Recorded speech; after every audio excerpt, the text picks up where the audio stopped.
আজকে দারুণ একটা সন্ধ্যের স্ন্যাক্স আইটেম তোমাদের সঙ্গে শেয়ার করব। এর জন্য আমার একটু সলিড মাংস লাগছে, আর নিচ্ছি রসুন, আদা, লঙ্কা, পেঁয়াজ কুচি, লবণ, হলুদ আর লঙ্কার গুঁড়ো দিয়ে একটা পেস্ট বানিয়ে নিয়েছি। আর এইদিকে একটু সিদ্ধ আলুকে ভালো করে ম্যাশ করে নিয়েছি। এবার মাংসের ওই পেস্টটা এই সিদ্ধ আলুর মিশ্রণটার মধ্যে দিয়ে ভালো করে একটা মিক্স মতো বানিয়ে নেব। এই রেসিপিটাতে মেন উপকরণ কিন্তু পাউরুটি।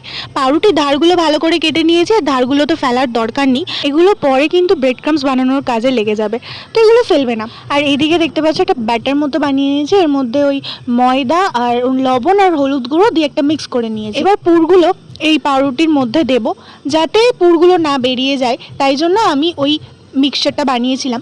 এবার দেখতেই পাচ্ছ এইভাবে আমি কিন্তু সবগুলো শেপ দিয়ে দিয়েছি। এবার কড়ার মধ্যে তেল দিয়ে এগুলো প্রত্যেকটা উল্টে পাল্টে ভেজে নেব। ক্রিস্পি ক্রিস্পি সন্ধেবেলার এই পাউরুটি স্ন্যাক্স কিন্তু একদম রেডি।